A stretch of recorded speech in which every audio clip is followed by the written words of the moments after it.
Welcome. Kicking it with Coach K podcast. This is episode 26. I'm here with my guys from Erie Mason today, welcoming in these three gentlemen, seniors this upcoming season. We're going to talk about their journey in just a minute, some of the things that they've gotten to experience throughout high school football, whether it be, the things you've learned as far as building your character, your experiences. We're going to talk about all of it today. And then I got a couple questions for you guys, just because you're in a unique position, right? A lot of times we have coaches come on or former players, and we ask them certain questions about the game today or different aspects, and they give us their opinion. But it's different to get it from somebody who's in the shoes now playing football.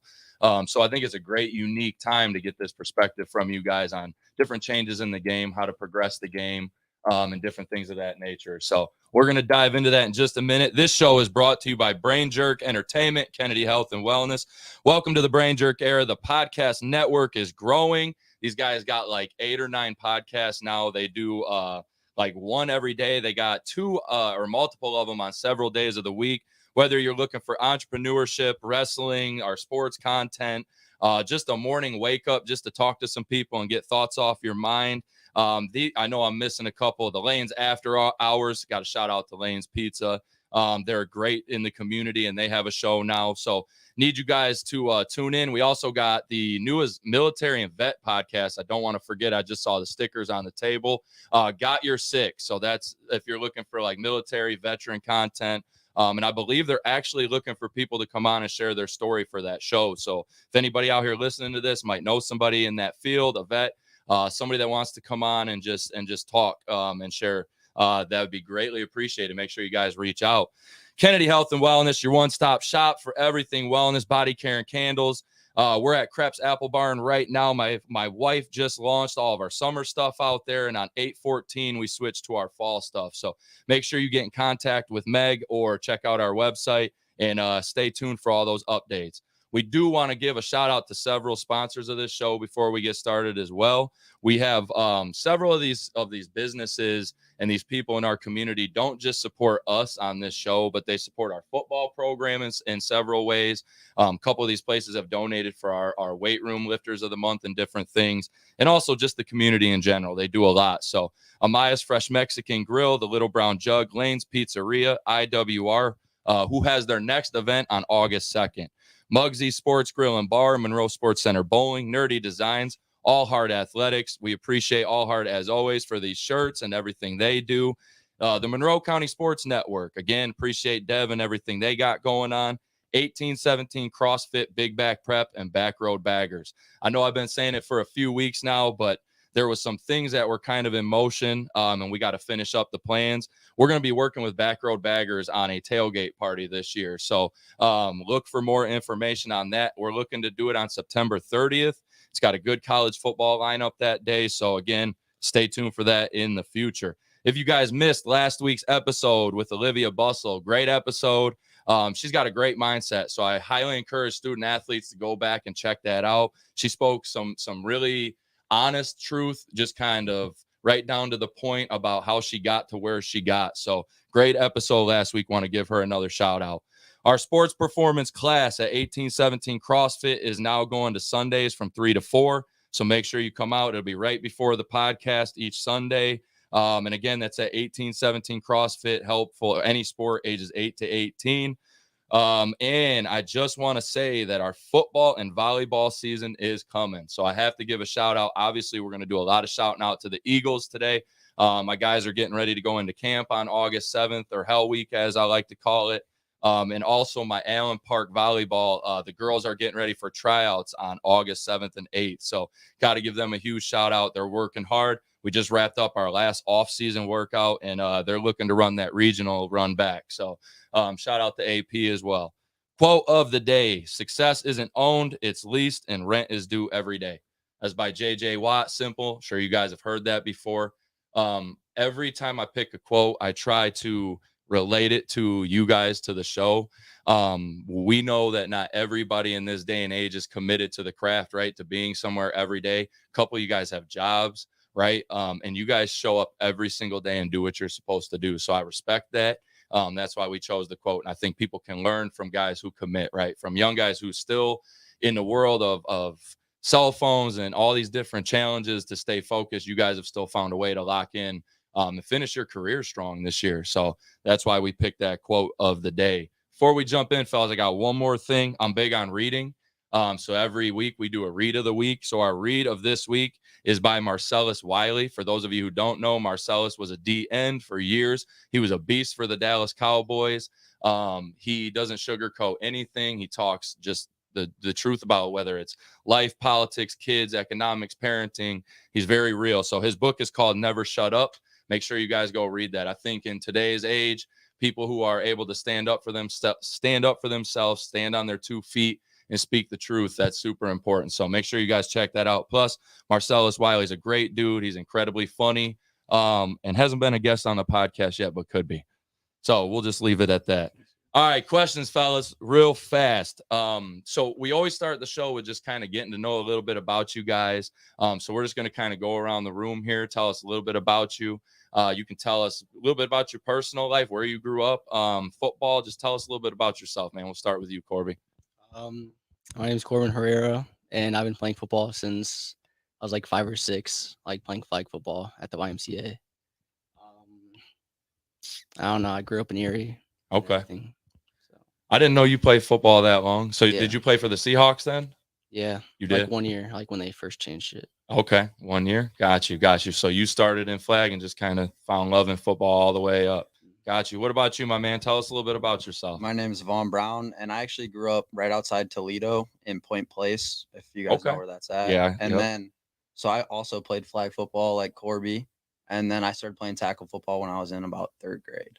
Okay. So I've just been playing football ever since then. Did y'all play against each other growing up or not? Yeah. Did you? I don't Wait, no shit like for real? I don't like to bring this up. Come on. No, share it, man. So back in the day, these guys weren't the best, and I was playing for the Shoreland Firebirds at the time, and we drove right up to Erie, and I was thinking, oh, this might be a tough game. And let's just say I had 5 tutties. They scored once. It was like 50-8 or something. Dang, both of y'all were on the same team? Too. And Vaughn gave it to – oh, man. But back then I was like 5 foot. Okay. It was bad. It's different. And actually, Vaughn Corbin hit a growth I spurt? played him twice. So I played him when I was in 4th grade. And that game, Cole actually got his first ever touchdown. Yeah. Yo, that's a great story. Well, you know, it's not going to be that great in a second year. So we're beating them like we're beating them 40-0 in like the 4th quarter. And I had a coach named Coach Q, and he was a super cool guy. And he was like, "Hey, their coaches came over and said they haven't scored a touchdown all year." And he's like, "Let's let them score one." Oh, man. And it was you? That's Cole's first ever career touchdown. Before I even knew who Vaughn was or anything. Yeah, we let him know. score. I didn't know we'd be friends. And But, yo, that's like some deep roots. I Before know. we jump on to Cole here, like that's some like – I'll be honest, man. I didn't know that. Like, y'all really like grew up together. Yeah. Playing flag football against each other. Yeah. Like, that's crazy cool, man. So – out of curiosity, just before we jump into asking Cole that same question, what like did you guys grow up friends throughout middle school, elementary, or like when did this friendship kind of? Well, it was when you moved. So to our school. yeah, I moved here in the 7th grade. So I went to Ottawa River, which is in Point Place. I went there till 6th grade, and then I moved here in 7th grade. And I didn't know anybody, and I actually met them through football. And they were like my first friends at the school. That's incredible, man. I'm kind of like stunned that I didn't know that. I should have known that, being that you guys are all super tight, but that's like super cool to hear, bro. Like we have a chance this season. That it makes me even more like, it makes you even more hungry, right? Like, damn, we got to send these boys out on a great note. Like, these dudes grew up together doing this shit from the ground up for Erie. Like, we got to give them something on the way out, something special, man, something to remember that, you know. Cole, what about you, my man? Tell us a little bit about yourself. My name is Cole Kreger. Grew up playing baseball, basketball, football. Started playing football when I was in 3rd grade. Played t-ball and little kid basketball, you know. So just been in sports my whole life, man. So it's kept me busy. You're from Erie then originally? Yep, been there your whole life? Went to Erie ever since I was in kindergarten. Stayed there. Gotcha. A lot of athletes, man. I love it because like I grew up. I'm trying to teach my daughter. She's 9, right? And I'm trying to tell her like you gotta start playing sports. And it's not that I'm like pushing her to be like just an athlete or like, you know, kind of following footsteps, but it's more like I want you to be active. I want you to, and I'm trying to get her to play all the sports, right? Like play a little basketball, play a little bit of this. She's doing our flag football league. She scored her first touchdown the other day. So she's like, she hated football. Now she's kind of like, it's not that bad. I'm like, yeah, it's pretty fun when you're scoring touchdowns and winning, huh? Yeah, like, it's a lot of fun. Yeah. She's like, yeah, it's pretty cool. But I love it, man. Just hearing that you guys from ground up have been active together playing sports. I love it. This is a question we always ask on the show. And again, just to kind of relate it to what I said earlier, this is different perspective having you guys on here. So a lot of times I ask the older people, I say, who should you guys be looking up to? Right. And I ask the older people who they think you guys should be looking up to as student athletes. Who are some people that you guys look up to today as student athletes? And we'll just keep going around. So who's some, I mean, I see you post stuff all the time. Who's some people you look up to? Family, athletes, whatever. Like early on, like in football, I looked up to my cousin Tanner because he was like really good at football. Okay. And then obviously like shout out people from like my favorite like college teams, NFL teams, stuff like that. Give me a couple. Who you got? Like Justin Jefferson, Randy Moss. You're a Moss guy? Yeah. All right, I can dig that. I was a Randy Moss fan. I'll argue people all day that Moss is the greatest receiver ever. I'll argue till I'm blue in the face. What about you, man? Who's some guys you looked up to? So the person I look up to the most is probably my dad. And he was actually he was a really good football player in Ohio. He was all state, but he played D-line. Really? Like way back in the day. I don't remember. Really? But yeah, my dad played D-line and was all state. So I looked up to him. And then, like, as a young kid, I'm an Ohio State Buckeye fan. I know that's going to catch some hate in this room. Yeah, I'm not a fan of that. But I looked up to Braxton Miller a lot. Like, that was one of the reasons I wanted to play quarterback was because of him. Braxton? Yeah, okay. Just because I loved, like, watching. I don't play I was going to ask, what but about him? What about him, though, made you, like, what made it, all right, I want to play that position because that dude. So I just like the explosive plays. And I loved how, like, even when I remember watching the games, and Ohio State seems to keep every game close for no reason a lot of the times. And he would bail us out. And I always love that about him. And it's funny because I don't play anything like Braxton Miller now, but back when I was a little kid, I tried to. You got some decent wheels though for a QB. I mean, that was a lot of Braxton's thing is he was just dangerous. He was a good decision maker though. For sure. And in that way, you're a pretty good decision maker too. I'm not saying that, but he was very good. Like I knew on a 3rd and 13, like somehow he was going to find, and I hated it as a Michigan fan, right? I'm like, screw this guy. This is pissing me off. We're going to lose again because he dominated Michigan and it was terrible. I like it a lot better right now how that rivalry is sitting. I'm not like a lot better right now. I'm not liking that at man, it's beautiful. It's going 3 in a row this year, man. 3 in a row. I'm not going to say anything because I was real confident last year and then we lost, so I'm not going to. So I know you are and I know he is, but like real quick, who are you a fan of? Because I see you over here smirking. We're having this Michigan-Ohio State. You're a Michigan guy? Yeah. Oh, all right. So he knows then. I knew I was going to catch some hate because I know you got a whole room full of Michigan fans. Yeah. Cole, who's some guys you looked up to, man? Definitely my dad as well. My dad has inspired me ever since I was little. Just always wanted to be like my dad, do what my dad was doing. He got me into, going hunting and doing just a bunch of different things. And from a football standpoint, definitely probably like Peyton Manning or something like that. Because my dad was a Tennessee fan. I grew up a Tennessee fan. So Peyton Manning's definitely just a big guy. That's why I wear number 18. Because really growing up before Vaughn, I played quarterback. So wait a minute, is that really why you wear it? Is for Peyton Manning? That's your favorite player? Yeah, that's cool. That's why I can dig that. All right, I can dig that. I always wonder because I know like when you're a kid, and I know obviously I played high school sports. You always want a number for a reason.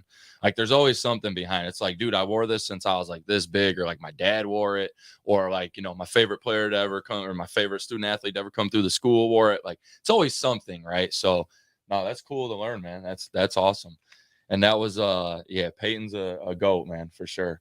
I didn't know you were a Vols fan though, too. He's a bandwagon. You might I was gonna say I heard the weight room arguments last year. This dude wasn't a Vols fan until last year. I mean, well, he claims he was. To his defense though, like to this guy's defense, when I was a Michigan fan and they were going, 6-6 and 3-9, I wasn't necessarily walking around banging my chest like go blue, baby. I was more like, yeah, I'm a Michigan fan. I was waiting for it to flip back around, but I know you had fun last season then because them boys cooked, man. They're about to have another good season. I like the system they run is actually somewhat similar to some of the stuff we do within ours. So I think it's actually super fun to watch Tennessee. Yeah. But so guys, there's a there's some questions I want to ask you guys for some of the younger people that watch the show too. Some of the freshmen, sophomores that are going to be kind of going through this process, learning how to play high school football. How do you guys balance work, football, school, and everything you have going on? How do you guys manage a schedule, keep things clear? Like how y'all balancing all this? Go ahead, man. I don't know, like school first, always finish your work. Okay. Football comes second always. So you just make sure you get that part of it done before you move on. Yeah. Just very structured about it. Yeah, I haven't been that good about it, but I mean, everyone just tells me that. So follow it, right? yeah, That's something you want to follow. Definitely. School definitely comes first. And just to piggyback real quick, I try to explain it to you guys a lot and the younger kids like 24/7. But bro, you can't fake your character. Like if you take some shit off in school, like you'll end up taking a play off on the football field for the most part. That's like 9 out of 10 people. There's the occasional person, if I'm being honest, who's like doesn't really try in school, don't try at home, and they just like, oh, I'm just gonna love football and that's where I'm gonna do everything. But most people, like 9 out of 10, man, it's like it all goes in sync. So do what you're supposed to do at home, do it in school, let it all translate onto the field because it's all the same core qualities, man. I try telling the middle school kids that especially all the time. I'm like, bro, if you it's the same guys who get kicked out of class that have gotten kicked out of practice. You know what I'm saying? And that's how it rolls. So you got to make sure it matches everywhere. Everybody likes that word energy, right? Like your energy's got to match everywhere. But what about you, man? So school comes first. I agree with Corby 100% because you can't play football if you don't do the schoolwork, right? That's another great point. And honestly, for most people, like I wish I could say that football could take everybody super far, but most people's school is going to probably take you further or at least learning lessons from school. Yeah. So I always say school's first. And then like as far as work goes, like you said, I always put like work third and I kind of put like work because right now I just kind of like put work third. So it's like my work is based off of when football is and stuff. So it's like if there's no football, I work. You know what I mean? So for somebody who's asking and is like, well, man, what if I want to get a job? And like, are you just transparent with your bosses at that point? Like, is that how you approach it? Just honest conversations. This is what it is. This is when I got to work go to football. For sure. And I get up early. So I work at a golf course. So that's a little different. So I get up at like 5 a.m. every day and go work at 6. What a point though, for the young people who want to get a job and play sports. Like it can be done and like get your ass up early if you need to. I think that's a great message. For sure. But Cole, what about you, man? Definitely school comes first because like Vaughn said, if your schoolwork, if you're not doing your schoolwork, you can't play football.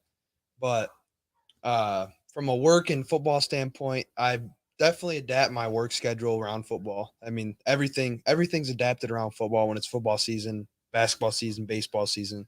So from that standpoint, yes, football comes first, work comes third. Thankfully, I work where my dad used to work for years, Monroe Motorsports. So shout out. I know a bunch of people over there, so they work with my schedule. They're awesome. And yeah, just school, football, and work. So kind of the overall message I'll say is just managing it by priority, right? Like prioritizing it, making sure like, and you started it when you started the conversation, but like prioritizing and make sure your time gets cut into each of those things where it needs to be. Y'all can't work 50 hours a week right now because you got to be at football. Yeah. You can work 50 hours when you graduate. Like that's what's about to happen anyways. You know what I'm saying?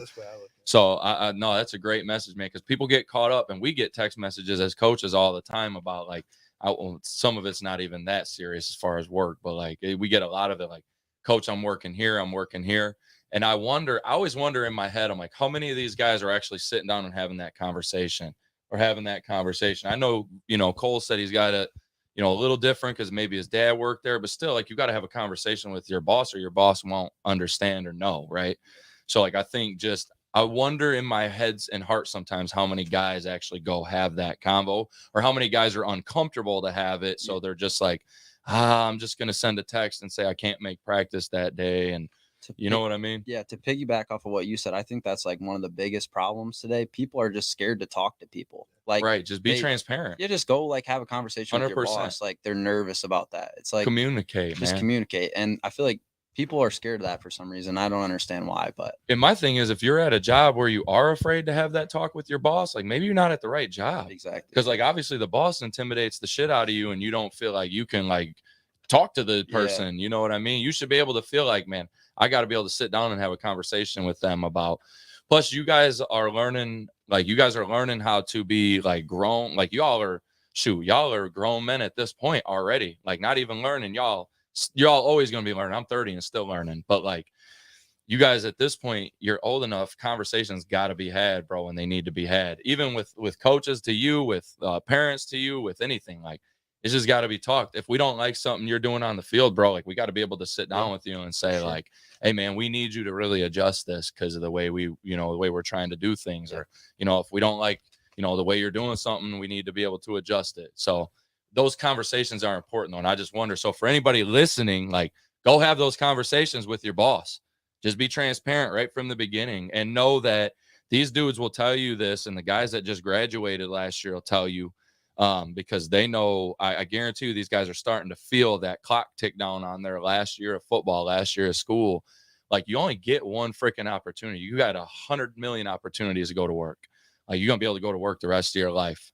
So I'm not saying don't work, but I love the point of prioritize your time, right? Go to football, go to school, do that. I say even family, man. Yeah, don't skip work at 17 because, or don't skip your family vacation once a year because you got your first job at 17 and you can't.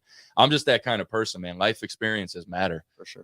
So, and what you're building matters. So, great points, fellas.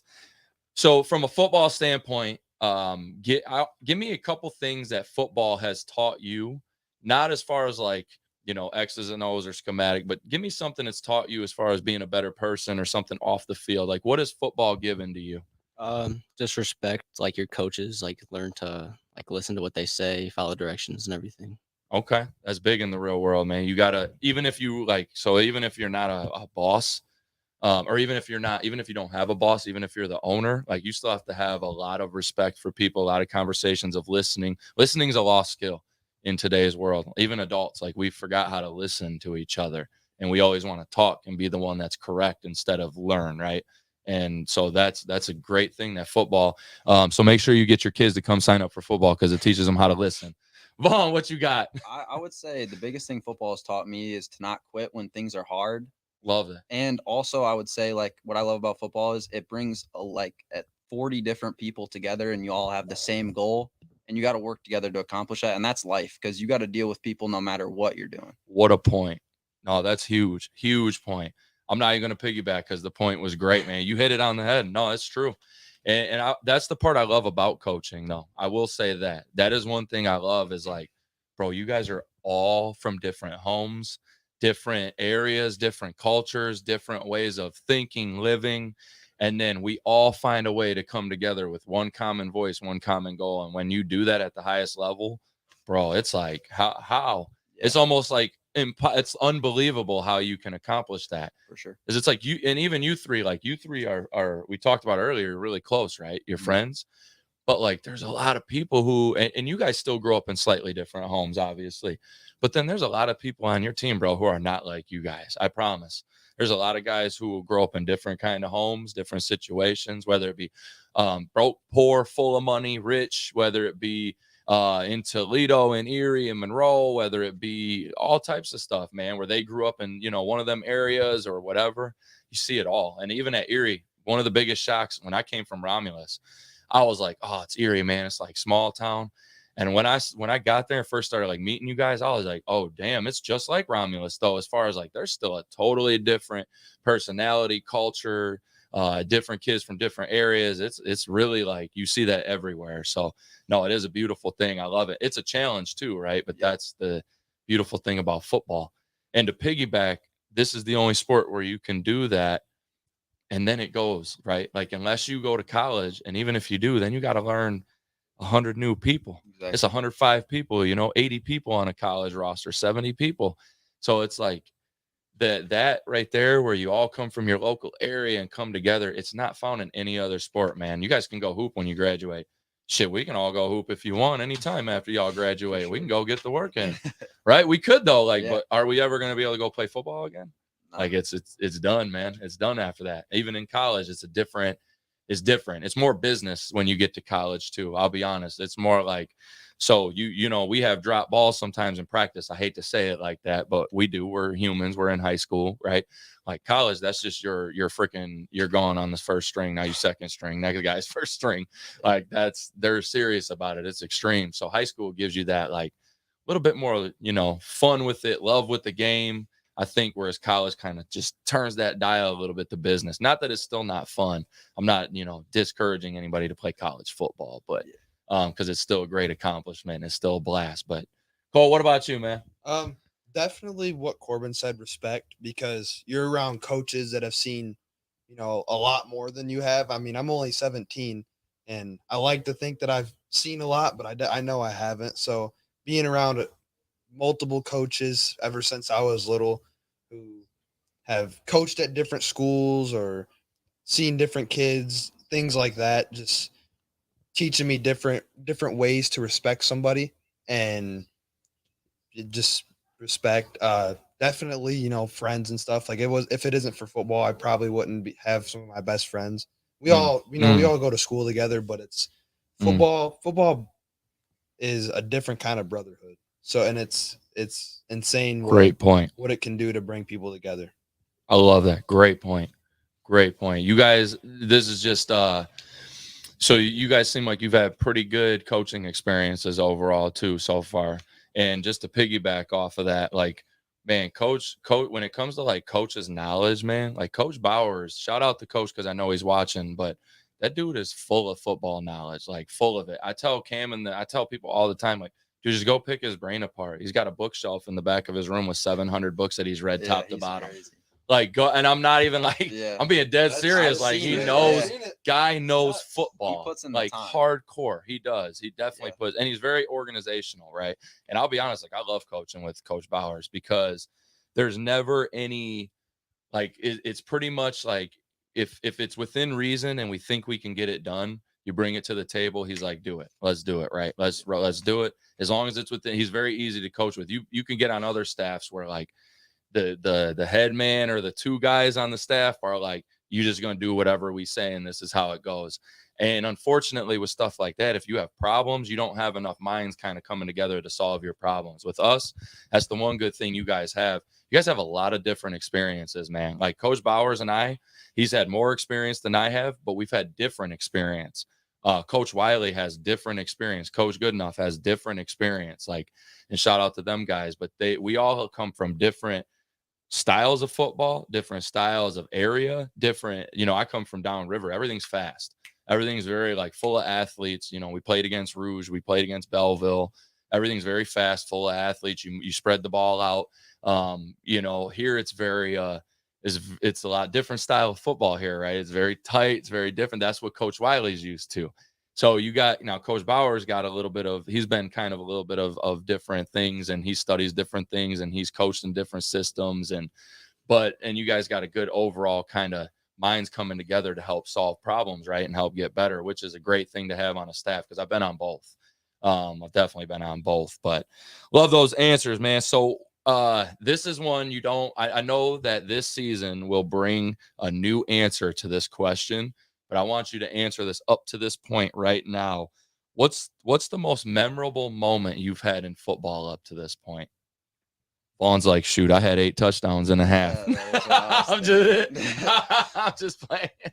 Corby, what's your most memorable moment up to this point, man? It could be off the field, on the field, in football. Probably my first ever start on varsity. It's like the first game this year.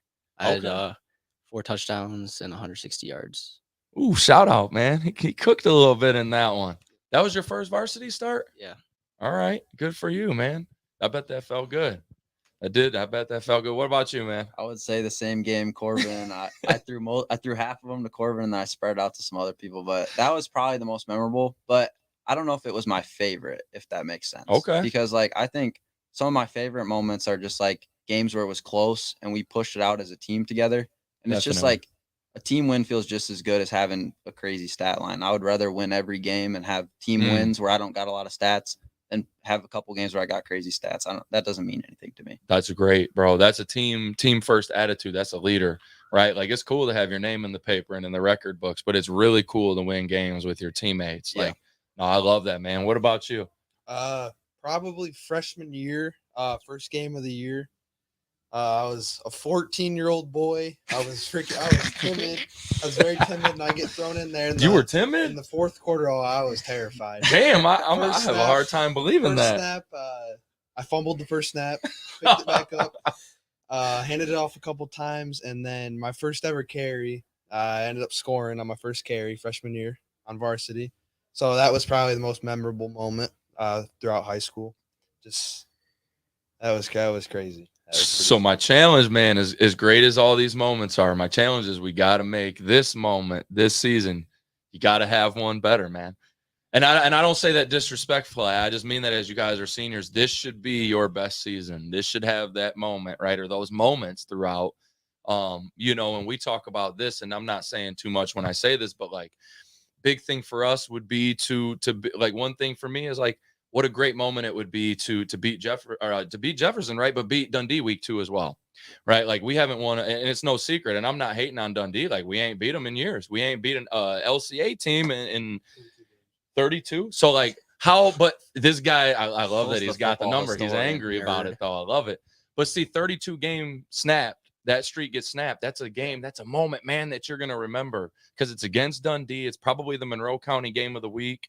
MCSN, if you're listening, that should be the Monroe County game of the week. I also told them that that Jefferson versus Erie Mason should probably be week 1 game of the week. We need so you go ahead and just run that thing real quick back to back because them are 2 good matchups. We start the year with a couple great ones. And even beating Jefferson again would be a great moment, right? But I think of things like that. A play, like Cole said earlier, like let's another playoff win or 2 or 3. Like that's the stuff that I think you guys can actually do this year. That'll provide those moments of like, man, we even took it up a notch to what we already saw. You know what I'm saying? So I think it's just about elevating, man. Oh man, we already kind of tapped on this. My next question was, what was it like being a part of history versus Saranac, and then also just kind of in the overall success you guys have had at Erie Mason? Like, what's that feel like to be part of the most successful Erie Mason football teams, man, to come through here? What's it feel like? I mean, I kind of take it for granted because, like, honestly, my entire high school career, we've been like more than decent. So I haven't really been around like the bad football teams. Okay. I love that. That's truth though. He's speaking the truth. So yeah, you didn't see the dark times of Erie Mason football. Some dark times, but that's why we try to give you guys credit, bro. If we're being honest, I always want to find a balance between pushing you guys to do more because I know you're capable of more, and also realizing that, like, dude, we were going 0-9, 1-8 for years. Like, let's make sure these boys know how much they've actually done for this program already. Let's make sure these guys know their worth. You know what I mean? So knowing your value and what you guys have done. That's why I always try to tell you.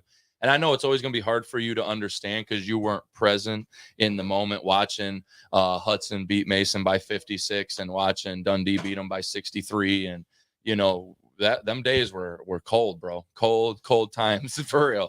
So you don't necessarily know because you weren't in that moment, but you guys have done a lot, man. What about you? How do you feel about it? I'm kind of the same as Korbin because I didn't move here till 7th grade. So like from what I can remember, we've always been pretty good. Like ever since I've been in high school, which is really all I can remember, we've had a winning season each year. So I don't remember the horrible like stuff that I hear about it all the time though. So I know it must have been pretty dang bad, but it was rough, man. It was also the coaching changes. Like they rotated coaches. I mean, we rotated coaches for a long time, man. A year, 2 years. I'm pretty sure we had a guy in there like 6 months at one point. Like it was like that's why Coach Bowers was a great fit. And that's why, like, if you want the truth, like there was a couple of us who interviewed for the head coaching job.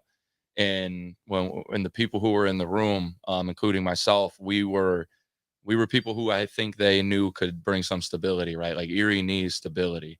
So between not just us, but what you guys have now provided, like we're starting to provide the school with, and this program with like stability, right? With like expectations of winning football. We're expected to be great this year, bro. Like people expect you guys to win 7-8 games in the regular season. That's not a joke. And I don't run from expectations because like, fuck that. I'm not running. Like we're supposed to, right? We're supposed to do great things in life, but that's the expectation is playoffs again. Like that should be every year now, playoff run or bust. That should be the expectation for us. You know how Michigan, Ohio State's got its national championship and win the game or bust? Like that should be playoff run or bust. And I'm not trying to put all that pressure and make it sound, but it is what it is, man. We got to be great at what we do in life and work hard. So, and you guys are capable. Like that's the biggest thing. You're capable, right? What about you, Cole? I've seen two different sides of our school's football, I guess. You know, growing up, I was always the water boy or the ball boy at the varsity game. So so I was always involved with it in a sense, and I seen the butt whoopings, and I've been a part of the big wins, you know. So I've seen the two different sides of it, and obviously, you know, I love where we're at right now, but it's good to you know, be winning and see the enjoyment on everybody's faces from compared to what I've seen before when I was younger. And yeah, it's great. It's pretty sweet. That's amazing, man. Especially that's a crazy, awesome perspective though, because you've seen it both sides. So you have at least when you were a kid, a knowledge of people leaving at halftime and different things that you see when, hey man, ain't nothing worse than being a high school football team and the people's leaving at halftime. You're like, damn, my buddies are leaving. You're like, shoot, this is not right, man.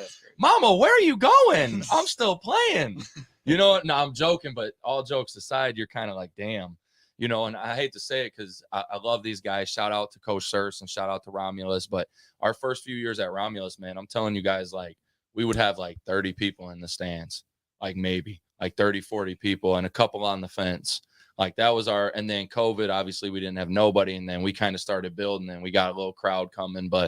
And once we started, you know, doing some things and getting some athletes and they were like, oh, okay, you know, we started our young guys started growing. Our young athletes started kind of getting on the field and getting older and people showed up, but it's nothing worse than having that, like nobody in the crowd or everybody leaving at halftime. Like, oh, it's 38-0. You know, it's not fun, man. But that's awesome, man. We appreciate you guys again. I can't say enough, and I know I just said this, but I can't say enough how much you guys have done already, how much we appreciate you and the opportunity you guys have at hand to even elevate. Like you guys have made it stable winning now. Like now you can take it to like a real contender, right? Like that's how you go knock somebody off in the playoff. And then you get taken real serious. That's the next step. I talk about it with AP all the time. They keep getting to like the district or the regional final for volleyball, and then they run into like a Northville or somebody that's got a couple 6'2" girls or something, and they're trying to get over that hump. So we do things in training, we do things in talking to them at practice, we do things within their drill work to like, now this is your hump now. Like you need to get over, you need to learn how to be a champion, right? We need to learn how to be that team that can knock off some people and shock you and be that contender, right? And I think but again, I don't want you guys to ever forget how appreciative we are and how awesome you guys have already made things. Cause bro, when I think we won 2 games or maybe 2 or 3 games in 4 years. There's a couple winless seasons in there. And like I told you guys earlier, it wasn't like any other sport was really like booming. So the fact that like Mason's starting to get life in other sports, even baseball, man, like I talked to a guy who coached against the baseball team and he was like, bro, if that team comes and sees us in 2 years, when all these damn freshmen are seniors, like they're going to be pretty decent. It's not going to be like it is. They just need to stay the course and wait it out because it's not going to be the same.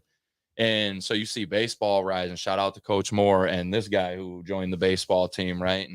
And them guys who this guy who helped guide them young guys, to be honest, because I think they do have something cooking a little bit. But football's on the rise, obviously. Basketball's cooking, track's cooking, wrestling's cooking. So like we're like, man, I always say it, but like it's no more little Erie Mason in Monroe County like we used to be, especially in football. But we used to be just that little corner community school, little school that nobody thinks about or talks about, right? And now it's like, oh shit, he's wearing an Erie Mason playoff shirt. Oh man, like these guys make the playoffs. Like it's growing, man.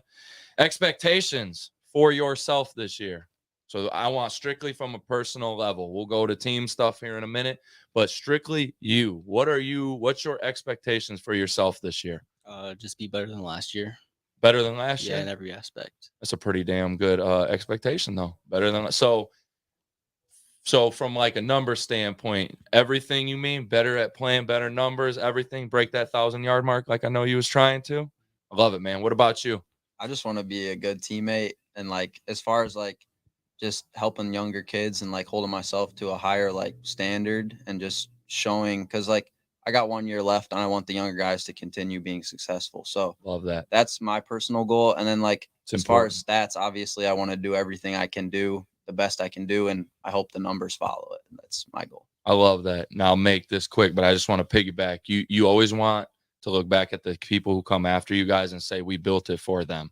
You never want to look back and say, well, we did good, so forget about them.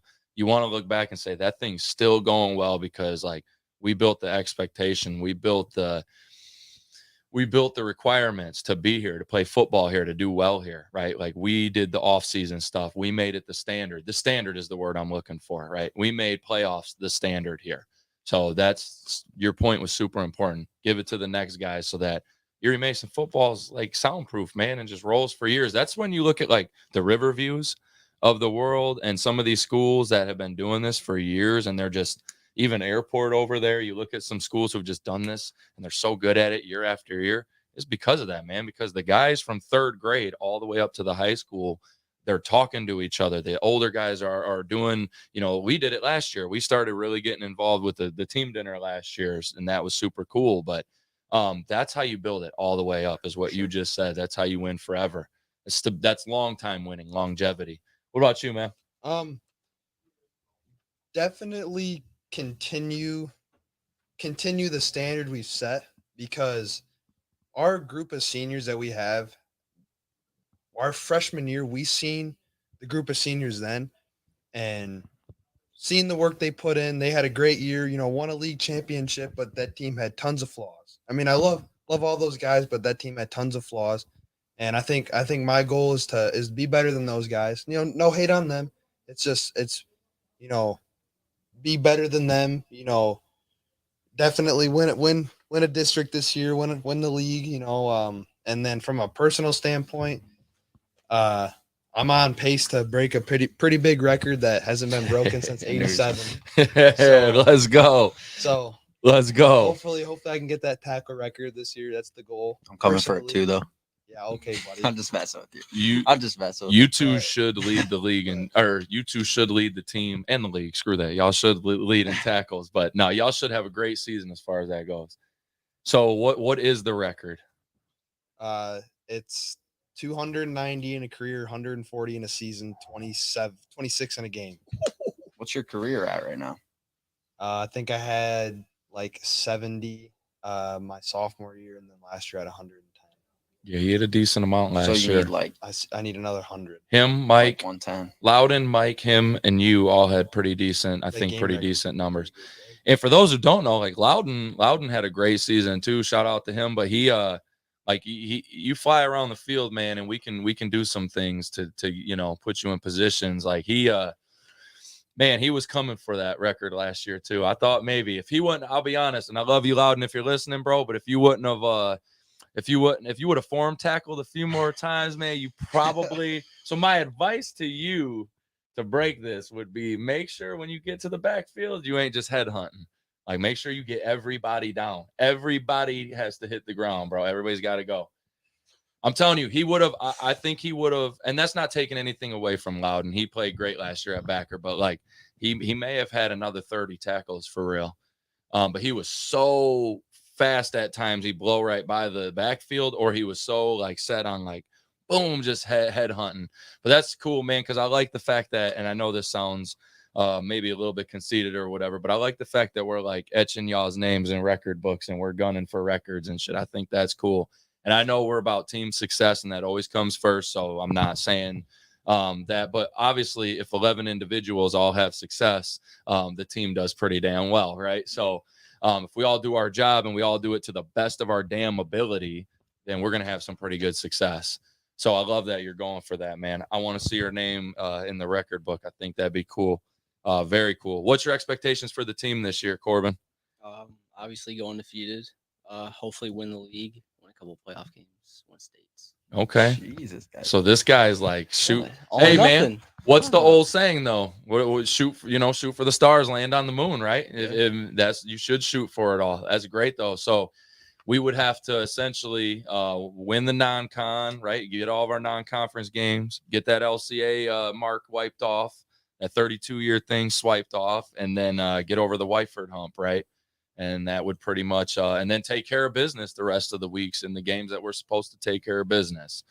That would be the way to do that, man. That's great goals, though. Lofty, but great. I'm with it. Let's do it. What about you? I mean, I just want to win. I want to go at least make playoffs. So I don't know what we got to do to get that. I think it's like 6 or 7 wins. I think we might need 7 this year. We might need 7 this year. But I think we could do that. And I think if we do drop a couple games, we got to wash them out. Because I feel like a lot of times, like, we'll lose a game and then we're, like, down. And I think that's dumb because we're so much better than that. If we have an off night, we can bounce back, no problem. And I think if we do lose a couple games, but we still make playoffs, I think we could go and win a few playoff games for sure. Like 2. I think we could win the district. We can get the district. I love that, man. That's something that hasn't been done since 2003. 3 up. I think we could do it. I think it would be the 03 season with 03? was that Aaron Smith and them, I think. Shane Smith. Not Aaron, Shane Smith. I was thinking of Aaron Ralphs and Shane Smith. I mixed their names up, but sorry, fellas. But shout out to those guys too who did some huge things at Erie Mason. That was kind of like that was the last kind of good point, right? And then it broke off for quite some time, and now it's back. But them guys had tremendous success. But that's a great goal, man. Yeah, shoot for the stars, fellas. It should be you should feel like that, right? Nobody should ever want to lose a game or think they're going to lose a game ever. I don't care who you play. I do agree, though, before we answer with Cole here, I do agree with Vaughn on the fact that the teams that are most resilient are the teams that they're the teams that make the run, man. Like teams that lose a game and let it spiral into 2 or 3. I used to hear college football guys on analysts say the winner of this game is really going to have a push for the rest of the season, and the loser of this game typically spirals out of control. And I used to hear that all the time with like Michigan, Notre Dame. Like that was a big one. They used to be like, whoever wins this game is probably going to go 11-1 or 10-2. Whoever loses is probably going to go 9-3 or 8-4, 7-5 or worse. Like, and I see it a lot. And I think with high school, it's really hard. It's actually a really hard challenge to keep checked in after a loss because you're not dealing with professionals, right? You're not dealing with like college kids who know their spot is and their scholarship is on the line. And kids are younger in high school and middle school, so it's harder to get over them. But I think the ability to do it is key. I think that's super key because I think he's right. If we do something, my God, something happens, we have to be able to flip back the next week and just go beat the snot out of somebody and get it out of your system. Like, that's really how it goes in football. Get it out of your system, clear it, move on. And that's how I think we make a deep run, resiliency. Yeah, I agree. What about you, Cole? One of my biggest goals is definitely, win that week 1 game for sure. Definitely. And then, get that LCA win, go from there, win out from that. Certainly get a district this year. That'd be great. Not having won a district since 20 years. 20 years. Yeah. 20 years. 20 years. And then from a personal standpoint, my goal is to not leave anything on the table. It's the last time I ever get to do this with, my best friends. And I know I'm not going to go do this after high school. So it's just like, don't leave anything on the table, go 100% every play, because you don't know when it's going to be your last. So it's just, that's my biggest goals this year. No, it's big time, man. I always say, I hate to say it, but I say this term to the young guys all the time, the middle school guys. I tell them, I've yelled it a few times at you guys at conditioning, but I tell people, hey, man, just sell your soul for football for a little while. Just sell your soul. Just commit. Just do this damn thing. If you love it, just leave it all. And what I mean by that is like, just leave it all out on the line. Just go all out. You're out here playing football. You guys play hard as hell. All 3 of you guys play physical football too. You play more physical than I like my quarterback playing, but we'll leave that alone. And I'm sure Coach Bowers feels the same way on the defensive side. Like, damn, Vaughn, could you just maybe, take it a little? But man, I'm telling y'all play super physical. And if you're going to go out there and sacrifice your body playing football, like, you might as well just do the shit at 1,000 miles per hour and do it full. Yeah. That's like my whole thing in the weight room. Like, I don't have to talk to you guys about this, but like, I'm like, man, just be about football. If you're going to be about it, come to the weight room. So you're strong, so you're fast, so you're in shape, so you're not hugging the trash can. Because Lord knows August 7th, that trash can is going to be held by several kids across the country. Yeah, I'm gonna be 100%. Hey, we already we won't say names, man, so leave them alone. But we already seen it a few times. We already seen it this off season a couple times. I've seen my middle schoolers a handful of times, and we've seen a couple of 7-on-7s and things take people already. So make sure you get there in the off season. Message of the day, man. Make sure you get there in the off season and commit to football if you're about this.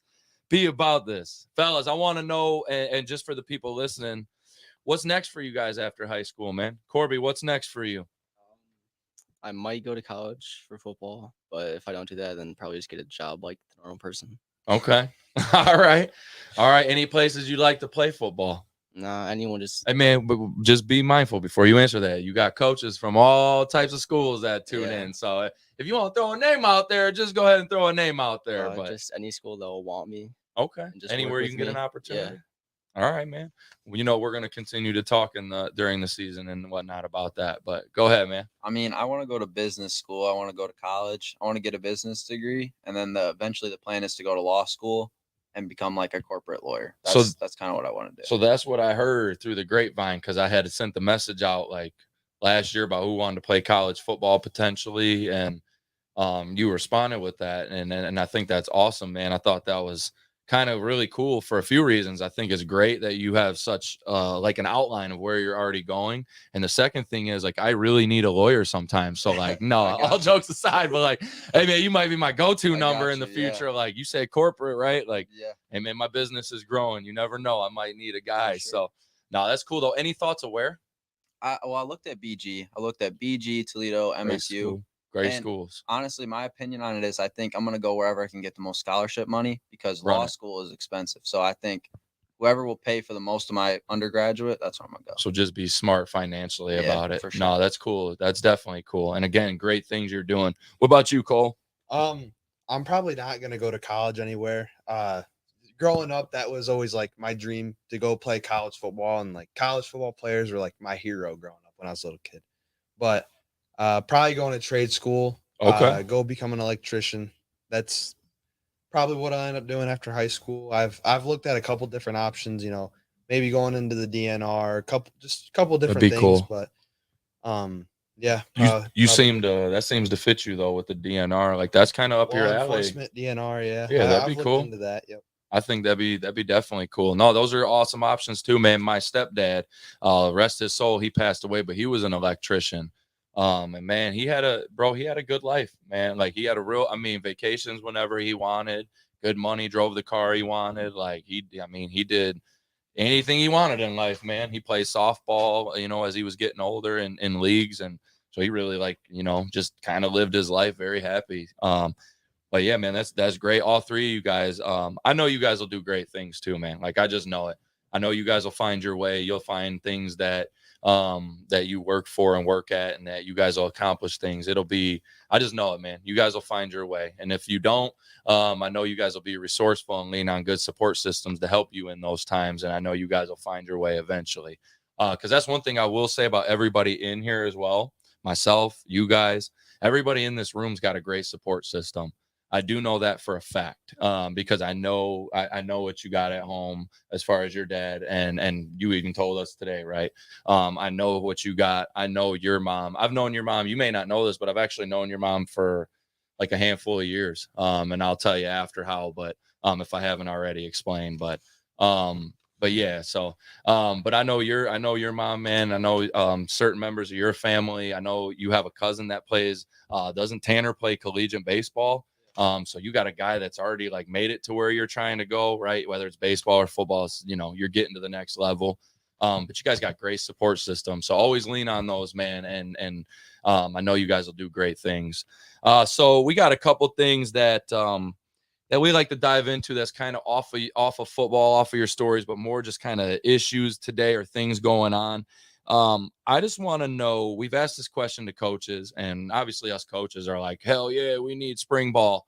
But what would spring ball, do you think, like how do I put this? A formatted spring football, how much do you think that would have helped you guys throughout high school? So saying Coach Bowers and I get 10 practices from, I think college does it in like April. Most of them do theirs in like April and early May, most of your spring games and stuff, or even the end of March. But any of them dates, times, like what would that have done for you guys to have like 10 spring practices or something along those lines?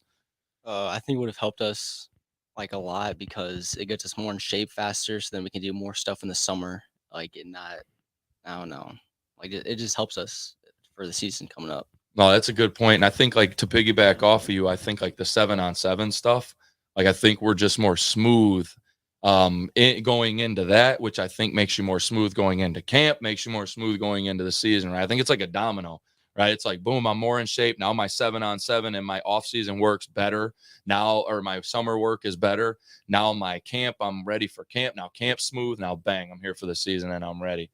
And that's a great point. What about you? Well, I think if you just like look at other states that do it, like I don't know like all of them off the top of my head, but A lot of the southern states. a lot of those states are like the states that are considered the best at football. So clearly it helps. It works, you know what I right? mean? And they do have a little bit of a different circumstance as far as like weather and stuff goes. But I think there's ways you could work around that because there's beautiful spring days in Michigan. So That's true. That's a great point about the spring days. And I'm gonna be honest, like, man, I think a lot of coaches would like, bro, we'll take y'all out there when it's a little frosty out. yeah. You know, like we can go get some kind of work in. I know it's not ideal, but hey, man, I think there's coaches. We play games in the snow in November in Michigan, whether it's college, high school, like they play games in the snow. And I think, or you know how many like facilities are around now? Like you got Level Up right here in Monroe. Yeah. Shout out to Level Up. You got Legacy. Shout out to Legacy and Justin Sasante. Them guys are awesome up there at Legacy. But you got like Taylor Sportsplex. Like, man, they're all over, bro. Where like you could just time slot stuff, right? Like CC, you're going at Level Up from this time to this time. Erie Mason, you're going here from this time to this time. Like you could do it, man. I like hearing it from your guys' perspective because you're here now, right? And all of us coaches, of course, we're going to say it because we all want our football teams to be better. And we want, like Corby said, we want you guys to be in better shape and different things. But I like hearing it from you guys, like how, you know, so do you think it would have helped you? For sure. I just think I'm a big guy about like evidence. If it works in other places, it's gonna work wherever you're I love at, that. You know what I mean? So, Yeah. What about you, Cole? Like what would spring ball have done for you? I definitely see the benefit in it because like Vaughn said, Texas, Florida, all those southern schools, you know, they all do spring ball. So I see the benefit in it, but coming from a small school where, you know, if you go to our school, most likely you play 3 sports. Like if you play, most of the kids I go to school with play 3 sports. So yeah, I mean, once football's over, it's on to basketball. Once basketball's over, it's on to baseball. So you're right over it. You know, I do see the benefit in it, but I also see the mental side of it. Like mentally, I need a break from this sport or things like that. No, that's a great point, though. So yeah, speak that truth. That's a great point. Personally, I don't think that it would have worked with the kind of sports schedule that goes on at our school, being that it is so small and these kids do this and everything like that. So it's like, but it definitely would have been cool. It would have been pretty sweet to see it up here. When Coach Bowers and I had the conversation, that's kind of what he said too. He's like, I love the theory. Like, I'd love to do it. He's like, but how many of our track and baseball guys would be able to show up, and how could we even schedule it? What are we going to do? Run practice at 8 at night? Like, and I mean, I get it. I guess we do our lifts like that sometimes, but at the same time, it's like, it's tough, man. That definitely. And then like Cole said, that's not even the side of it of like the mental side of it, right? Which is like, there's not even a break in between. And now you got to double up, right? Now it's like, shoot, man, I gotta run track and go to practice today for football. And so I do get that. It would definitely be hard. The thing I would say to that is like, how are other states doing it? Because they got track too, you know? So I would have to study like how that would be me just studying, like, how are they getting it done? Because no, I see those as valid problems for sure. Like those are definitely concerns.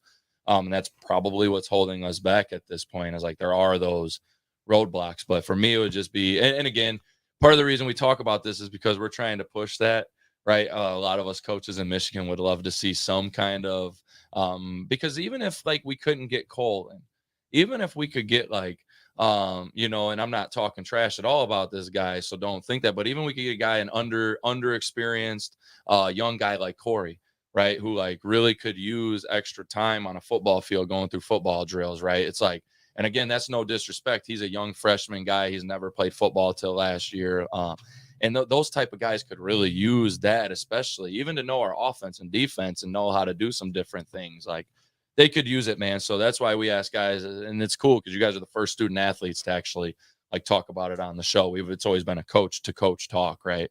But that's awesome, man. And again, there would definitely be challenges. So I want to piggyback off of that, though. We talk about this every week on the show. It's something that we got to cover. What is your thoughts on mental health and advice for student athletes? Like if you just have something on your mind, just go talk to someone. Don't be afraid to talk to someone. That's a big point, man. We've had a couple coaches come on and say that. That's a huge point. Go talk and don't be afraid. Love that. What about you? I think you need to separate your performance in a sport from your mental like happiness, because you shouldn't base your happiness off of how you perform in a sport. Ooh, all right. And I'll admit that's hard. I do that to myself. I was just going to ask you, so how do you do that, though? I think you need to find other stuff that you're also passionate about and be able to separate yourself from your sport for a little bit. You're onto it. Focus on that. That's great. Great, man. I love that. For me, it's like I'd overwork myself. So like the reason why I don't play one sport is because I don't want to burn myself out of that sport. You know what I'm saying? So I get that. Yeah. So that's why I'm in football, straight to basketball, straight to baseball, and it just goes over again. This is the last time I get to do that, but I played 3 sports so I don't burn myself out. And I love the fact that I do play 3 sports. I love every sport that I play, but that's definitely one thing for sure. It's just so I don't burn myself out of the sport that I'm playing previously. Got you. Do y'all ever take time off in between seasons, or like is there anything you guys do to kind of like reset? You all just roll right into the next? Yeah, I mean, I feel like Michigan is kind of weird. Like, I'm not trying to hate on the MHSA. I don't understand all the stuff. It's okay. Some of the stuff they do is whack. It doesn't make sense. It's from my perspective. Don't fire me, but it doesn't make sense to me. Some of the stuff, like there's just so many rules and restrictions and stuff that I just don't understand, and it doesn't happen in other states, and I just don't get it. Well, one thing too, like I always try to find time to like be a kid because we're all 17-year-old kids in here, so it's what a point.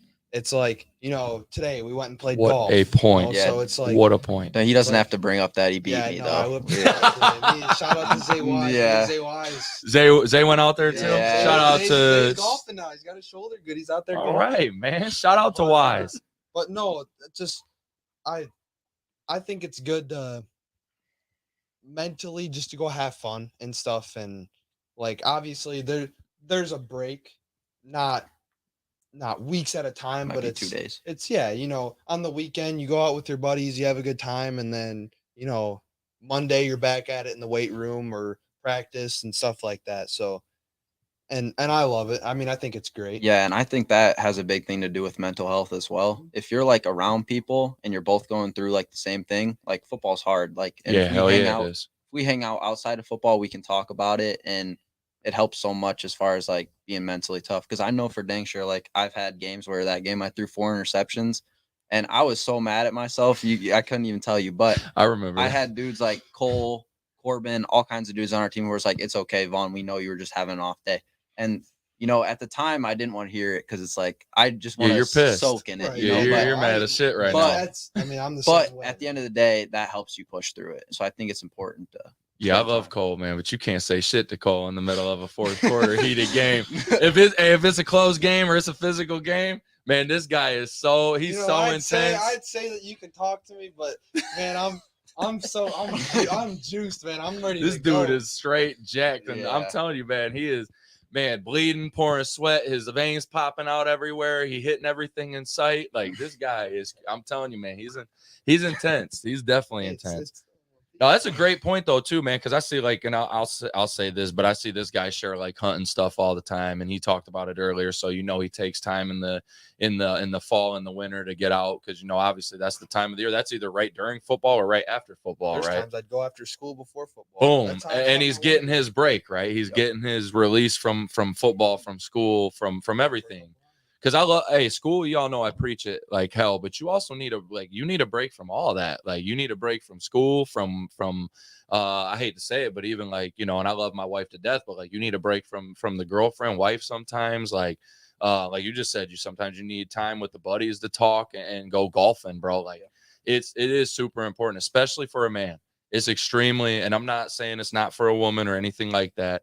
But I know obviously I'm a dude, and from my position, it's like I know it's important for us men to have those resets and those other people to lean on and talk to. Like it's so important, bro. My kid and my daughter, we'll just go take a walk at Wildwood. Like we'll just go walk. My wife and I will all go do something. We'll just go whatever, bro, just to literally get away for a day and just reset. I do it all the time, man, on Saturdays and Sundays. I hate to say, but like my reset, my favorite kind of like fun thing to do is I love football Saturdays, man, and the college football. And I don't think about, bro, I flush our game from Friday night. I let it go from night to morning. I'll celebrate, bro. I'll have the greatest celebration on Friday night, man. I'm pumped. My wife's like, this dude is nuts right now. He's screaming, he's yelling, he's jacked the whole way home. Man, I'm telling you, I'm going to get food. I need a drink. Like I'm about to go have some damn fun. We just beat their ass. Let's go. A loss is the complete opposite, right? I'm like, man, I'm going home to go to sleep. Don't talk to me. This is some bullshit. We need to do this better. We need to do that better. Man, but I either way, I let it go 12, it's like 12 to 14 hours, bro. And then that Saturday morning, I'm like, oh, baby, it's football in Ann Arbor. It's tailgate time. We're about to load up the beanbag toss. We're going to load up the grill. We're going to Ann Arbor, Concordia, or Eastern, or wherever we're going, and we're just going to enjoy the day. And I'm not thinking about Friday night. Just because, and obviously that's just for a disclaimer. I work in the mornings when you guys are at practice. So it's not like coach is just missing out on practice to go tailgating, just so you're all aware. Because I know I seen Corbin over there like, wait a minute, I'm doing the math. Like, wait, we got practice in the mornings, coach. No, I work till noon and then I head straight up to wherever I'm going. But speaking of that, our last question, this is kind of a fun one, man. We like to, I don't know if y'all have been in the barber shop, but we like to do a little barbershop segment. If you ever been in a barbershop, it's basically a bunch of middle-aged or old dudes, and they basically just bullshit and talk sports. And that's all they do. They just sit around and they talk sports, or they talk about their life or experiences, or maybe it's politics some days. It might be, some bullshit going on in the world, and you see this, man. But they're always just, bull crapping, right? So we like to have a little barbershop segment every week. And the segment this week is, I know you guys are football fans. We just talked a little ball earlier. Who this year? Give me one from college and give me one from the NFL. Give me a winner this year. I'm putting you on the spot quick. I need a champion, a national champion, and an NFL Super Bowl. Michigan and the Minnesota Vikings. Oh my gosh, man. I'm with him on the Michigan, but you completely lost me at the Minnesota Vikings. Lion pride, baby. Like completely lost me. I'm a Titans fan, I'll be honest, but for that reason, I think the Lions definitely got Kirko Chains at 1 p.m. You aren't Oh stopping. my god! MVP this year, though. This guy, the Vikings, though. Mm-hmm. So he's saying this purely from fan standpoint, though. Yeah. He's not saying this from like any type of like analyst perspective. What about you, bro? Who's got it? Collegiate and NFL. You might as well go ahead and rep that out. I'm gonna say Ohio State, but hear me out. All right. There's a big contingency on that. I don't know how good Kyle McCord is. I think if he's good, It's a good point. we're good. But if he's just okay, I'm gonna give it to Georgia. But I If gotta we're just ask okay. him again though, like how you get over the hump of just getting beat down by Michigan But every, I gotta say the same thing to you. We beat you 7 years in a row. It was a long time. And then you guys turned it around on us. So Michigan, I think has a hard time playing against a team like Georgia because they're built like Georgia, though. Yeah. That's what scares me about Michigan. and that's why I wouldn't pick Michigan because just Georgia because, is built the same way, but better athlete. No, Yeah, that's exactly why, though. they're gonna run into Georgia regardless and lose that game, in my opinion. He's going to say that on camera that it's because of real analysts, but then he going to leave like, yeah, I'm not a Wolverines fan. Screw them guys. It's 50-50. I'm just playing, man. I'm messing with you, though. But that's you know what, though? And I'll give you some credit. Ohio State was like a foot away from being in the national championship. Guy just can't kick the ball from like 20 yards. Corbin hits 20-yard field goals, bro. I know. Like legit, like We could have put him on the field, and he'd have banged that field goal Pressure home. got to him. I think that's hitting off the centers, but You said what? I said I think my kick probably would have hit off the centers. But Oh, Yeah, I hate like trash talking dudes like that because that is their job to make it. Like I want to talk shit to them, but if you put me on that field to kick It's that hard, field goal, bro. I'm missing it. yeah, that's like, hard. I couldn't Biggest hit it. moment. Tough, man. Clock striking midnight, everybody in the world watching. Yeah. Because, you know, every football fan in the entire world was watching at that I ain't moment. missing as bad as And that you kid from can Ohio State. talk like a big game, like oh You know what I'm saying? I'm not No. missing it that See, bad. he's got a point, though. I'm like, that's it. I'm gonna be honest. That thing was like, If Cole's kicking it, he's taking his 2 steps up to the ball, slipping and falling, and getting jumped on by some big dudes. That's what's gonna happen to Cole. but see, at least you, I mean, man, at least hitting the centers. You said you might hit the center's ass. At least like that was in the direction of the pole. It was rough, bro, but That I do was feel painful. you. That's a young kid, so And- right at midnight, baby. forgot about Right you know at what midnight. though? Part of me was like, this sounds horrible, but I was like, after Michigan lost, I was like, I swear to God, if Michigan would have won that game and Ohio State would have beat You'd have Georgia, felt, but and we would have played each other in a national championship, and Michigan would have won that game, oh, y'all would have. I would have never heard the end of that shit. So I was like, Ryan Day would have been fired. Ohio State would have been That- toasted. They'd have been that's- done with the whole football program. that's They'd have a- shut it down. that's the other reason I think Ohio State might beat Michigan this year is because like so many people want Ryan Day to get fired if he loses that game. Dude has lost, like, three- We'll see. Dude has We'll lost see. like 3 games in his whole career, and he's And on it's the all firing to block. Michigan though. But he's like 2 out of the 3 are to Michigan, and like he's about to get fired It's if just he like- loses again to Michigan. That's tough. You Like, bro, he's like Oh. 49-3, and he's like, dude, I'm like about to get canned from my job over It's being like- 49-3. Well, like you said earlier, it's beat Michigan and national That's the- championship or bust. That's really how That's it the is. expectation. The scary thing is, though, for a Buckeye fan right now, is now that's the expectation at Michigan. Like Yeah. their expectation is beat Georgia now, beat Ohio State because that's what we do, and beat Georgia. Like that's becoming. But Ohio State, that game's going to be probably more physical and better than the last 2 We years. gotta It hope. should be super It's intense. got to be good weather. No, Yes. Oh, nah, gotta we be- like No, snowstorms, we baby. We want good weather and we want Super Marv getting covered 1-on-1. That's what we want, and then we'll be all Put Will right. Johnson. Yeah, I'm gonna be honest, man. The Ohio State receivers don't scare me anymore because all I heard for years was like they're gonna beat Michigan's secondary up, and then I watched Michigan not beat them up, but hold their own. Like I watched Michigan at least be serviceable Yeah. against Ohio State's receivers, which most people aren't. They get torched, and Michigan's at least decent. And Will Johnson's a big part of that. Like that's one of the best corners in the league or in the NCAA. You should watch that cat because if you want a model corner play, like that's a dude to watch. He's big like you. He's got good size like you. Like y'all kind of got a similar frame. That's a good dude to watch. Did you say NFL yet? I did not, and Who you I don't got? know who I'd pick. I'm a Steelers fan, and they sure as hell ain't Oh, winning. don't pick that. So they sure as hell. You know, though, part of me wants to say, like, I want to kind of say something that people don't expect. I think the Chargers could make like a deep run. Chargers or the Jags. If I had to pick, those would be the 2 teams. Jags is a good one. Those are the 2 They're teams. good. Because of If- Peterson, the coach, and Sunshine is start. If he can start cooking, Yes, if someone. Sunshine can my- start cooking. My opinion is whatever team wins the AFC is going to win the Super Bowl. I think the AFC is like. Chargers is an interesting I one. just think I don't know. QB's a dude. Ju- Herbert's a dude. Herbert's a dude, and their defense played shitty last year, but they got dudes on their defense. But I'm still gonna say go Titans, right? We just signed DeAndre Hopkins. We about to beat the Chargers, and That's where receivers go to die. Yeah, the Titans It's- is their stop. graveyard. That's where receivers you go know, to die. I just had this conversation with somebody today. Yeah, because we got Derrick Henry. Like we just got to run the ball 50 times a game. Because like, why the hell are you not gonna run the ball 50 times You a have game? Walmart Kirk Cousins. Ryan Walmart, Tannehill. Kirk Cousins. Listen, Walmart. bro, you Kirk have no. Cousins. I You think- have no arguments to like. I don't think Ryan Tannehill is the answer, but I think Hey, Malik man, Willis is that's- going to start for you guys. I don't think any of them dudes are the answer. Will Levis is apparently Will Levis definitely not the Apparently, answer. he's horrible. Like according to their training camp, he's horrible. That's what I've heard. The videos of him drinking the coffee with the mayonnaise was Oh enough. my God. Was enough for me Oh to my be God. like, why did we draft him? You know, his girls That that was enough. his girls he was sitting with on draft night made me want to draft him. Hey, That's all I gotta say. I just wanted him to be on the camera a little more.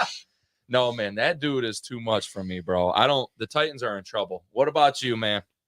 well, if Michigan's not playing the national championship, then go Vols. But because hey, He's hey, got Joe pretty good Milton's- stock, Joe though. Milton's playing. Hey, Joe Milton's playing over there, man. It's Michigan, man. If Milton lights it up, bro, Tennessee will Hey, be. don't be looking over at him, man. I'm just saying we Joe saw Milton's gonna be all right. Milton play at Michigan. Did you and watch him play in the Orange Bowl? I did.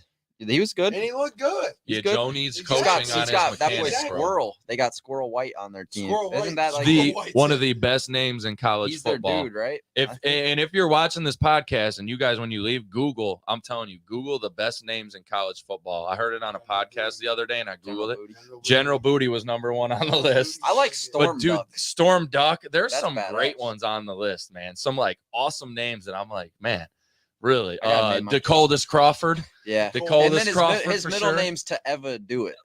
Is it Yeah, really? so it's Dakotas To Eva Do It Crawford is his There's name. some crazy names. Rowdy Who's Beers. the Rowdy Kool-Aid Rowdy one? Beers. There's a Kool-Aid There's one. this one Who's guy- Kool-Aid McKinstry. Kool-Aid McKinstry. There's Yep. a lineman who plays for Ohio. I can't remember his name, but it's something hilarious, and he wears the number 69. And I want to just buy his jersey. You know that lineman straight does all that. You What's know the he's one the you straight got? locker He's him. room clown, Yeah. bro. That's the dude who's the energy guy. Yeah. Hey, shout out though to them guys for them names in the podcast. Y'all just got the greatest names in college football announced to you. Cole, who you got winning, man? Oh, the Lions, sure. So he's got so Vols and Michigan's pretty good No, stuff. ESPN does just come up with the thing today. They did say Lions that. got a 10% chance of making the Super Bowl. Yeah, my problem is They're also the most bet on team in the the Lions. sports book The right now. to Lions win it. are the Lions. It's like the Facts. Browns. You think they're going to be good, and then they sell. And I'm not saying that because I know Hey, we're win not is not talking hot. gambling, but right now the Lions are one of the favorites in Vegas to win the Super Bowl, or one of the most place bets. They got good odds because their so- odds are yeah. favorable, right? Yeah. But like The Lions, that's still cool though. You never like in 10 years, like 20 years, sorry, 30. Let's think of when Barry was here. Sorry, well, it's been 90. Hey, yeah, it's the been a good Lions- weren't 20 the Lions years, good? and they haven't been considered to They be were at this good. One level. year I was growing up, and the Was it Lions were good, 2014 when Megatron was and there? they made the playoffs. They got and they beat got down their by ass the beat in the Saints. first round. By the Yeah. Saints, hard. Drew That Brees was put the when work And on. I him. remember my friends, most of them were Lions fans growing up, and they were talking all this shit. And then I remember just coming to school Getting the next smoked. day and be like, "You guys suck ass. All this shit talk for that." I'm like, "Come on." Megatron was a beast though. Oh hell yeah. So he was. this guy's got good stock in college football though, and the NFL. That's awesome, man. So every week, fellas, we do a coach's corner. I got tired of doing like the Instagram videos and just decided we were going to do it on the show. We always have a point that's kind of been on my mind all week, something that relates to the show.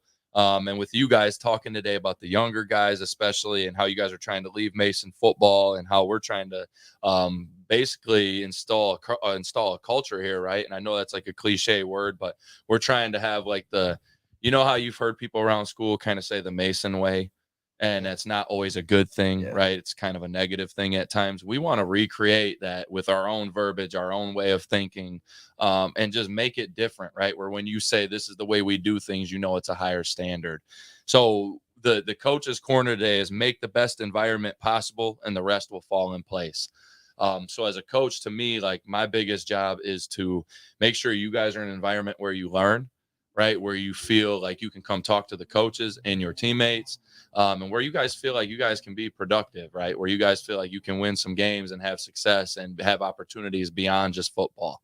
And that's the kind of environment I want to create. And then, of course, one of love, right? We talked about one voice.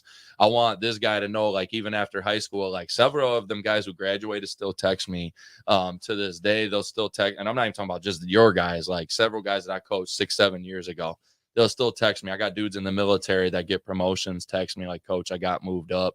That's the type of environment you want to create, right? Where you guys still talk well beyond this, where you guys are still, coming back next year, telling Cam, Cam, make sure you get that block, bro. So, Logan can hit the hole, anything, man, just making sure you guys are back around in the program being positive. And that's what we're trying to create here. So for you guys, right, making that environment would be all the things we talked about today, passing it down to the young guys, respect, accountability, winning. We talked about all these different things, and you guys are creating that environment now. And to be honest with you guys, the environment we have here and the culture we have here now is better than it's been at Erie Mason in a long time. It's not perfect, but it's better. And I'm talking about football and the school. We talked about it earlier. People are starting to get on board within the school to make things better. We got a long way to go, man. I know we do, but it's starting, right? It's starting to move together. So the environment at Erie is getting much better.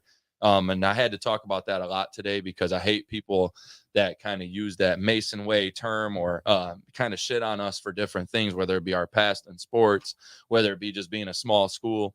Like, I hate it, man, because I truly believe we have something special here in Erie. Like I really do. I think you guys have something special that you can do this year and that you've already done, and you can just kind of cap it off this year with a bang, right?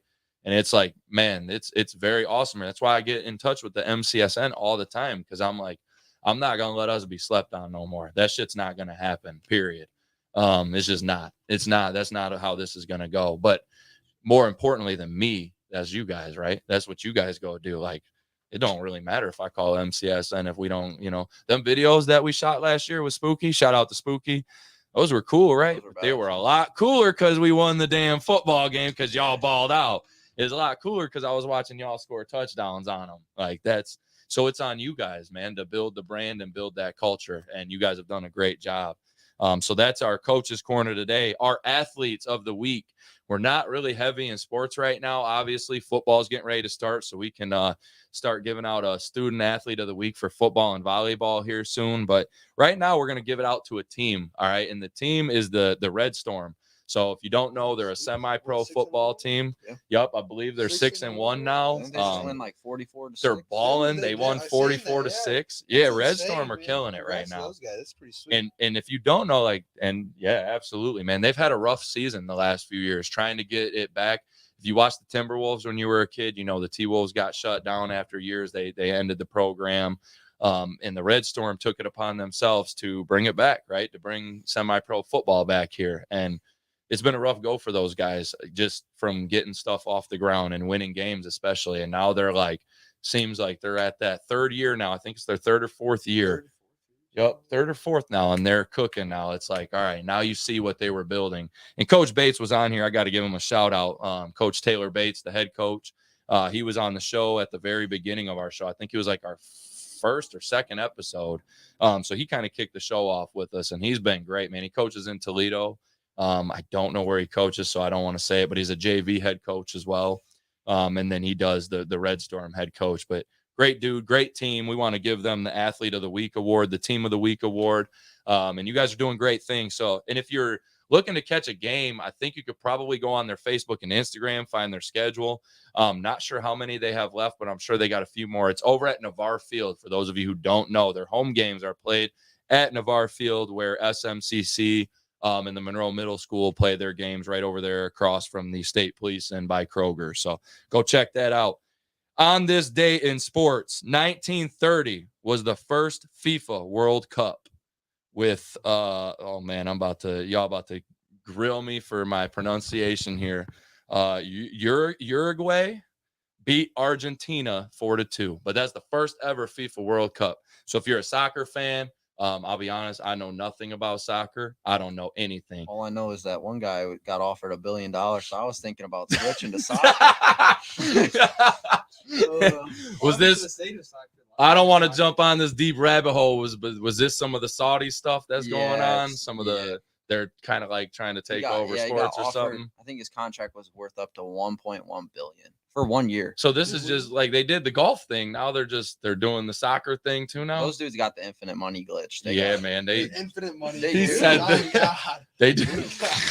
They do. Man. They do got some money though. All right, so we're gonna drop a couple links before we get out of here. If there's anything anywhere that you guys want guys to follow you or people to follow you guys this season, I know some of you guys post like your huddle right in your Instagram. I know some of you guys post your huddle link on your Instagrams or post video of you guys in games. I know you've posted some plays of you or pictures of you, and so if you guys want to drop any links, we're gonna go around the room here. Go ahead and start and drop any links that you want to drop. I don't even know my Instagram name. I don't even know. You don't? I think yours is Korbin _ Herrera, because I just saw something like that. Korbin _ Herrera is Corbin's Instagram. So if you guys want to follow him, keep up on his season this year. And also, if he decides to make that transition to play college football after this, you'll be able to find information. I'm sure he'll post. You can see his Minnesota Vikings shit every week that he posts. But what about you, my man? My Instagram's just Vaughn Brown with 2 N's on Brown. Got you. So make sure you follow Vaughn. Again, I've seen him post from time to time. Not often, but time to time. It's always been football stuff, though, which is cool. So, Cole, where can we find you? My Instagram is Cole.Kreger. Just Cole.Kreger, Instagram, just yeah. like his, simple to the point. Make sure you guys follow Cole. Cole posts some pretty good stuff on his story, whether it be, again, stuff we talked about earlier, hunting stuff, sports stuff, college football. This guy will post some good stuff. So follow these guys. Keep up on their season. Also, you can follow Erie Mason Football on Twitter. I believe we do have a Twitter page. We do got a Twitter page. And then if you follow Coach K 1993, I post a ton of Erie Mason football stuff on my page. You can also follow the podcast at Kicking It with Coach K.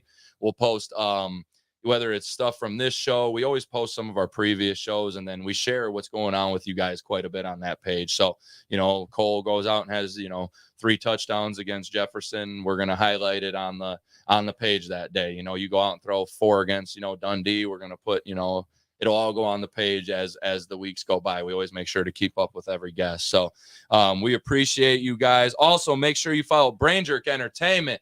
We appreciate these guys for always having us on every week. The podcast network is growing. Find them guys on Facebook, Instagram, and YouTube. So a lot of people ask, like, where can you find this show every week? These guys go live on YouTube and Facebook for all their shows. So you can always find it on there no matter what. Sundays at 5, we always go. Next week, we have Justin Davis. Justin was a running back for me at Romulus. He is going to Tryon University to play football this fall. But Justin, he also played linebacker, but great kid. He's going to come on and share some of his stories from Romulus and talk about his college football experience. We also have Edward Blair. So Coach Blair, I know you tune in. Shout out to you. He is a JV coach over at Comstock Football. He owns Varsity Squad Collective, and he runs the Ed Blair podcast. So we're actually going to do a collaboration podcast right here live next week on Sunday. So make sure you guys tune in. Thank you guys for coming on, gentlemen. We appreciate you guys. Hey, man, August 7th is coming, and let's get locked in. Let's go kick some ass this fall. Let's go get it. Let's go get it done. Thank you guys. See you guys next week.